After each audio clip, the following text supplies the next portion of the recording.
নমস্কার দর্শক বন্ধুরা, আজকে আপনাদেরকে এই চ্যানেলে জানাই অনেক অনেক সুস্বাগতম। আজকে এই ভিডিওর উদ্দেশ্য, যেটা আমি আগের ভিডিওতে বলেছিলাম, যে আমাদের যে ষষ্ঠী, সপ্তমী, অষ্টমী, নবমী এবং দশমী রয়েছে, সেই দিনগুলোর কিন্তু অনেক পৌরাণিক তাৎপর্য রয়েছে। সেই সম্পর্কিত কিছু আলোচনাই কিন্তু এই ভিডিওতে আমি করব। প্রত্যেক বাঙালির একটা প্রবাদ থাকে, যেটা হচ্ছে 12 মাসে 13 পার্বণ, যা 12 মাসে 13টি উৎসবকে চিহ্নিত করে। বাঙালি এবং উৎসব এই দুটো জিনিসই যেন একসাথেই চলে।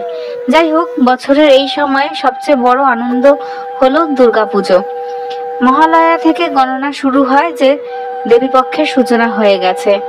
এটি সেই দিন যেদিন মা দুর্গা তার সন্তান গণেশ, কার্তিক, মা লক্ষ্মী এবং সরস্বতীর সাথে পৃথিবীতে অবতীর্ণ হন বলে বিশ্বাস করা হয়। কথিত রয়েছে যে মহালয়ার দিনে দুর্গা কৈলাস পর্বত থেকে পৃথিবীতে তার মাতৃগৃহে যাত্রা শুরু করেন। প্রায় প্রতিটি বাঙালি পরিবার বীরেন্দ্রকৃষ্ণ ভদ্রের সুরেলা কণ্ঠে প্রতিধ্বনিত হয় এই মহালয়ার ভোর, এবং তার মাধ্যমে সূচনা হয় দুর্গাপূজারও। মহিষাসুরের ওপর দেবী দুর্গার বিজয়ের এই বর্ণনা, যা চণ্ডীপাঠ নামে পরিচিত। আজকের সকালে বা ভোরবেলায় নিশ্চয়ই আপনারা সবাই সেটি শুনেছেন।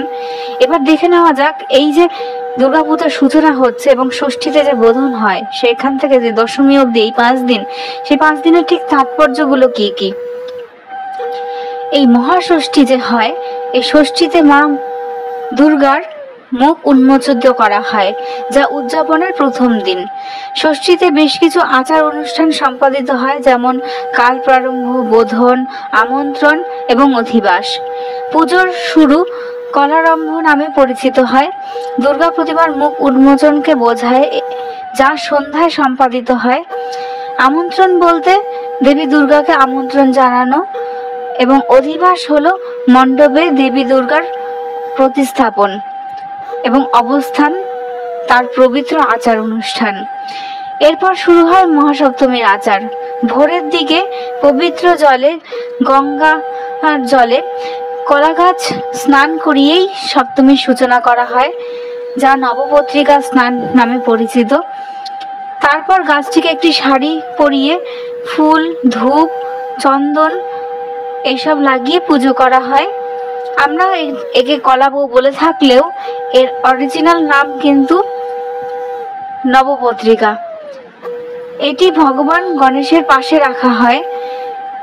বলে থাকি আমরা একে গণেশের স্ত্রী, কিন্তু এর সাথে কিন্তু গণেশের স্ত্রী ঋদ্ধি সিদ্ধির কোনো সংযোগ নেই। এই যে কলা বউ আমরা প্রতীকী নাম দিয়েছি, তার আসল যে নাম নবপত্রিকা, তার গুরুত্ব রয়েছে। এটি হচ্ছে 9টি পাতা বা 9টি গাছের পবিত্র স্নান করানো হয়, এবং এই যে 9টি উদ্ভিদ, তার শক্তি, 9টি শক্তির রূপকে বোঝায়। যেমন আমরা সবাই জানেন যে 9 দিন যে 9টা মায়ের রূপ রয়েছে, যেমন ব্রাহ্মণী, সেটি বোঝায় কলা গাছকে। কালিকা, সেটি বোঝায় কলকাশিয়া মানে কচু গাছকে। দুর্গা মানে হলুদ গাছকে। কার্তিকী হচ্ছে জয়ন্তী গাছকে। শিবা হচ্ছে কাঠের আপেল গাছকে। এরপর রক্তদন্তিকা, যেটা ডালিম গাছকে। শোকরহিতা, যা অশোক গাছকে, এবং চামুন্ডা, যেটা মানকচু গাছকে, এবং লক্ষ্মী, যা ধান গাছকে চিহ্নিত করে। এই 9টি গাছকেই একসাথে নবপত্রিকা বলা হয়ে থাকে, এবং নদীতে, কলকাতার গঙ্গা জলে এবং যে কোনো জায়গায় অন্য কোথাও পুকুরে স্নান করানো যেতে পারে। এবং এর সাথে কয়লা এবং অপরাজিতা গাছের পাতা বেঁধে এই নবপত্রিকা তৈরি করা হয়। এটি মহিষাসুরের উপর মা দুর্গার বিজয়ের প্রতিনিধিত্ব করে। এরপর মহা অষ্টমীর বেশ কিছু আচার তো রয়েছেই, এবং দুর্গাপূজার এই অষ্টমীর দিনটি অত্যন্ত শুভ হিসাবে পরিগণিত করা হয়। মা যখন দেবী, মা মানে মহিষাসুর মর্দিনী যখন অসুরের রাজ সাথে যুদ্ধ করছিলেন, এই যুদ্ধকালীন সময় অষ্টমীর দিন তিনি কিছুটা কিন্তু হাঁপিয়ে উঠেছিলেন, মানে মা দুর্গা কিছুটা হাঁপিয়ে উঠেছিলেন এবং তিনি এই দিন কিছুটা নতি স্বীকার করে নিচ্ছিলেন। এবং সেই দিনেই আমরা সবাই এই যে অষ্টমীর অঞ্জলি দিই, সেটা প্রকৃতপক্ষে কিন্তু আমরা মাকে শক্তি দান করি। তাই এই অষ্টমীর আমরা যে সকলে মিলে অঞ্জলি দিই, সেটা আমরা নিজেদের শক্তিটাকে মার কাছে নিবেদন করছি।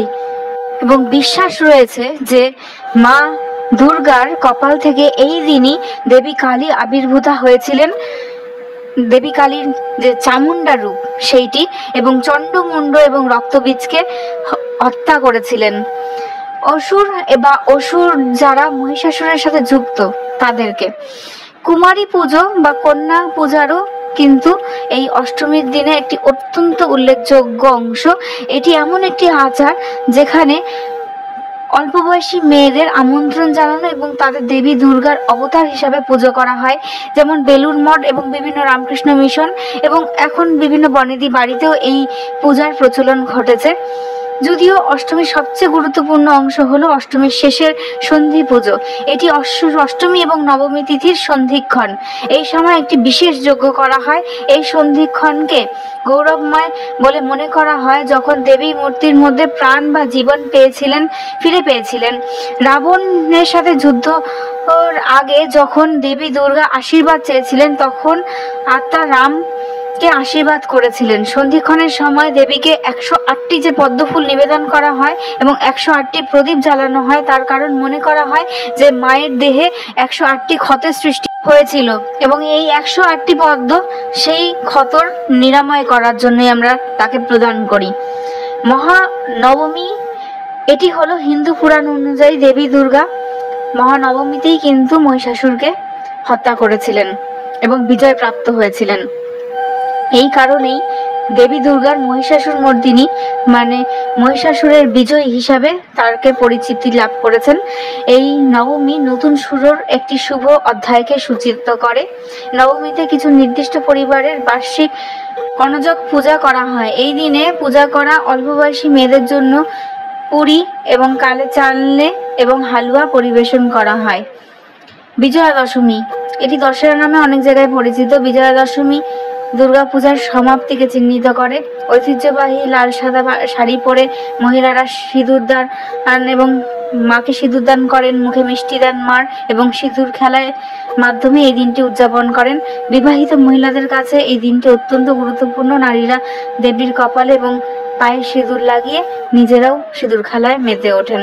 এইভাবে সমাপ্তি ঘটে এই পুজোর এবং মহিলারা একে অপরের কপালে শাখা পলা নোয়াতে এই সিঁদুর ছুঁয়ে দেন। নমস্কার, ধন্যবাদ।